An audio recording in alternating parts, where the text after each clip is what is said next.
there. So as promised, I promised you guys that I would make a video for my candy jars, and I have done that.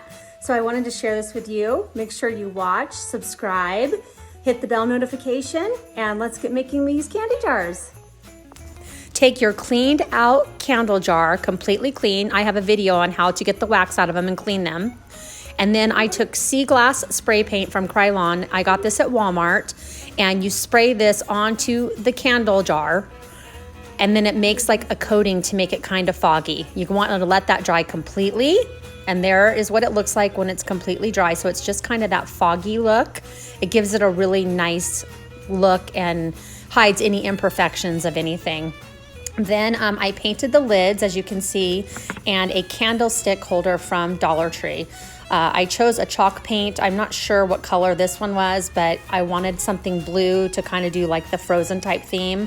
So you want to make sure and paint those, let them dry completely, seal them, and then you're going to glue them on top of the candlestick. And this is kind of, you can kind of get a picture or a vision of what it's going to look like once we do that. Next, I use E6000, and I put that on top of the candlestick holder. And then I'm showing you right here that I stick it on top, but in the next take, you'll see what I really do. I flip the candle jar over, and I put the candlestick on top so that I can kind of make sure that I have it completely in the center. So you can see that I'm centering it. The reason for the chalk paint jar in the top is that it's holding it down and some pressure. I leave it there until the dry glues a little bit so that it doesn't shift.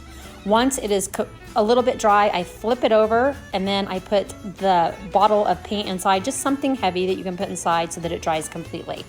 Then I decorate them as I want to. This is how this one turned out. I kind of gave it a little bit of a worn look and put some ribbon that I got at Dollar Tree. These are just a few samples of the things I've done. So thank you for watching. Thank you for supporting my channel, and I hope that you hit that subscribe button.